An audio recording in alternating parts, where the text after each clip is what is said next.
Ya hemos hablado de qué es una especie autóctona y una especie exótica, de qué problemas surgen a la hora de definir estas palabras, pero no hemos hablado de las consecuencias. ¿Qué consecuencias tiene ser autóctono o ser exótico?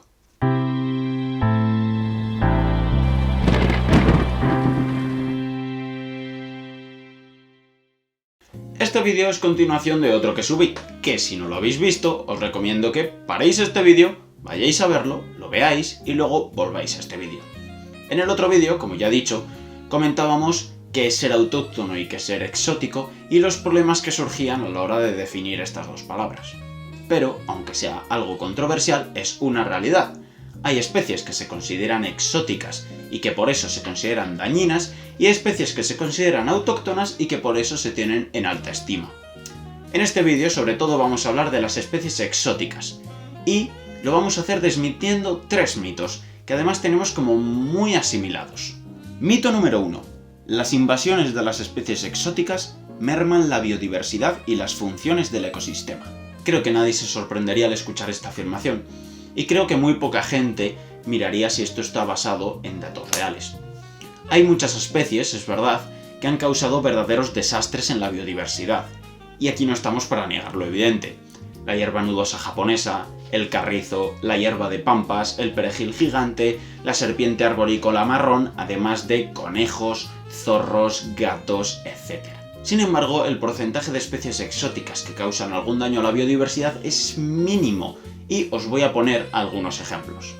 Ya comentamos en el otro vídeo que se calcula que hay unas 12.500 especies introducidas en Gran Bretaña, de las cuales unas 200 se han más o menos naturalizado hasta parecer más o menos nativas. De esas 200, entre 11 y 34 se consideran verdaderamente dañinas, dependiendo de la tolerancia de cada uno. Esto representa menos de un 0,5% de todas las especies introducidas en Gran Bretaña. Otro dato interesante, esta vez de Estados Unidos. Tras 400 años de asentamiento europeo, el hecho de que se estén asentando plantas exóticas en ese país ha hecho que aumente un 18% la biodiversidad de plantas, mientras que tan solo ha desaparecido el 0,6% de las plantas nativas. Otro ejemplo bastante asombroso es el que ocurre en las islas oceánicas, es decir, las islas remotas, donde la proporción actual de plantas exóticas y plantas nativas es de 1 a 1. Sin embargo, se han producido muy pocas extinciones, por lo que actualmente se ha duplicado la biodiversidad de plantas en estas islas. Sin embargo, las plantas no son una excepción. La riqueza de peces de agua dulce en Hawái ha crecido un 800%. En el Mar del Norte hay 80 especies exóticas que no han causado ninguna extinción, y en el Báltico hay otras 70. Como veis, que una especie exótica cause problemas en la biodiversidad no es la norma. Si nos fijamos en el impacto de las especies exóticas en los ecosistemas, la verdad que lo cambian todo. Cambian hasta las bacterias y los hongos del suelo. Los ecosistemas con especies exóticas son distintos, es un hecho. Sin embargo, los ecosistemas están en constante cambio, y la mayoría de las veces las especies invasoras no perjudican. Mito número 2. La culpa siempre es de las especies exóticas. Muchas veces, en cuanto hay daños medioambientales en una zona donde hay alguna especie exótica, la culpa va para ella, aunque no haya datos que lo justifiquen. Os voy a poner varios ejemplos para que veáis que esto no siempre es así, y no son ejemplos aislados, esto ocurre con bastante frecuencia. Un caso del que seguro habéis oído hablar, el mejillón cebra. Este mejillón es originario de Rusia y está muy extendido, incluso aquí en España tenemos varios casos. A este mejillón se le acusa de 2 cosas. La primera, que bloquea tuberías, que se acumula muchísimo en los cascos de los barcos, que se acumula en cualquier estructura subacuática urbana. Esto es verdad, y de hecho ya se están buscando varios remedios para evitar esto.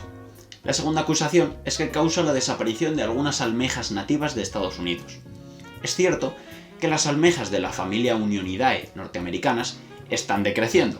Sin embargo, este decrecimiento se ha visto antes de que llegase el mejillón cebra, y parece ser que está ligado a la mala calidad del agua.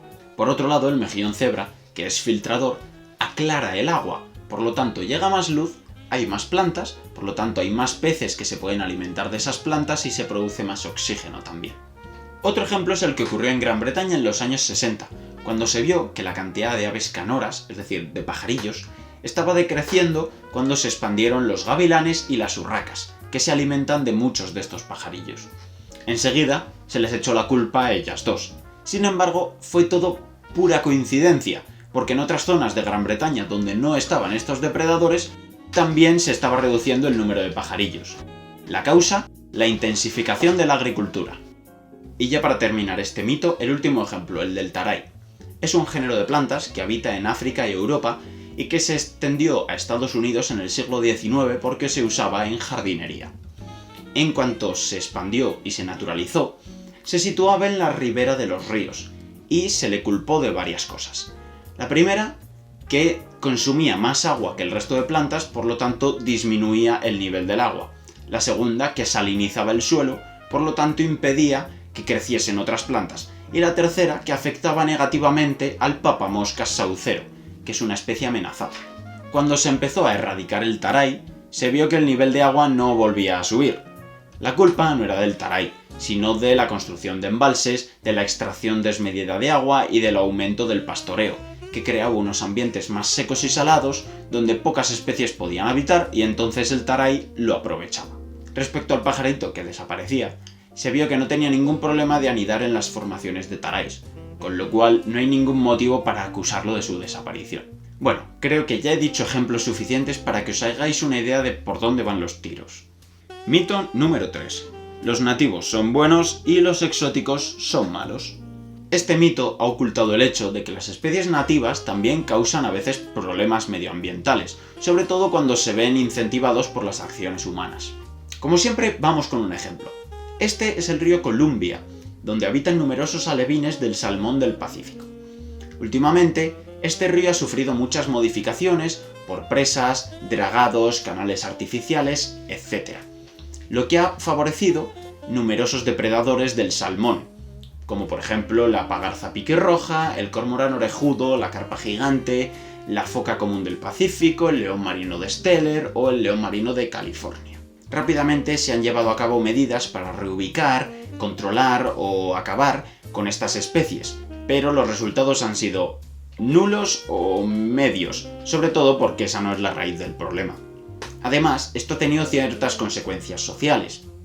La gente, convencida de que las especies exóticas son las únicas que pueden causar desastres, no entiende por qué hay que acabar con las especies nativas, especialmente con los carismáticos mamíferos marinos. Esto no es un caso aislado y podría deciros muchos más, pero si no se me alarga mucho el vídeo. Lo que quiero deciros con este mito es que esto está muy metido en la sociedad, y no solo en la sociedad, también en la sociedad científica.